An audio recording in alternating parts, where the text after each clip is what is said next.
Beechworth Lunatic Asylum, once known as the Mayday Hills Lunatic Asylum.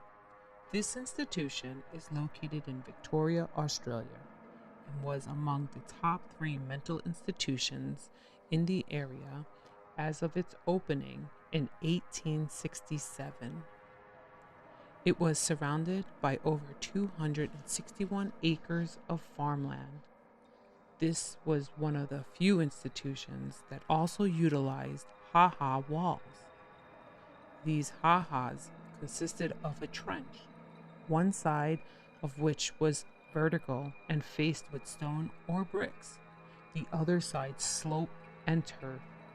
From the inside, the walls presented a tall face to patients, preventing them from escaping, while from the outside, the walls looked low, so as not to suggest imprisonment. Some were violent, others were alcoholics, and many had little reason to be admitted at all. Patients in Victoria's hellish psychiatric institutions of the 1800s were submitted to grueling treatment, including restraint bags, strapped chairs, and soul-destroying isolation cages.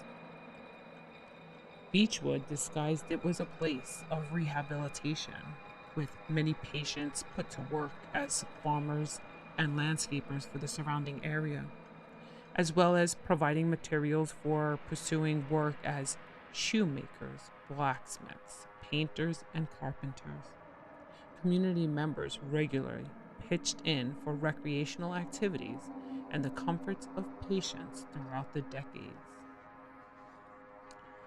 It took just 2 signatures for somebody to be taken into this so-called rehab.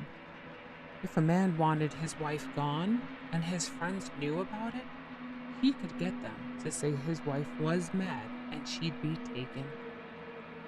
At one stage, it also took 2 signatures to be discharged, but that was later increased to 8 signatures, meaning it was a lot harder to get out, or you probably will not get out.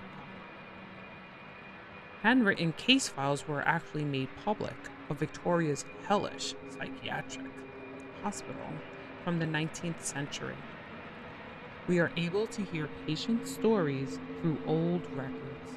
2 of the handwritten case files from the Public Records Office. These individuals never made it out alive. Will Robinson, 54, intake May 20, 1892.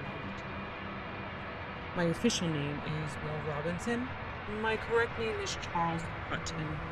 I was born in 1833. I'm 54 years of age. I don't know this place. I came from several places. I cannot tell where I came from last. I left Beechworth in 1854, 1855. This year is 1887. I was never in an asylum in my life. I'm not married. I have relations. I can hardly tell you where they are. I cannot tell you where one is. I see well.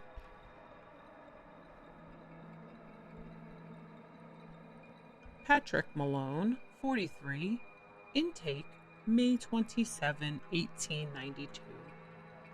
Patty Malone is my name.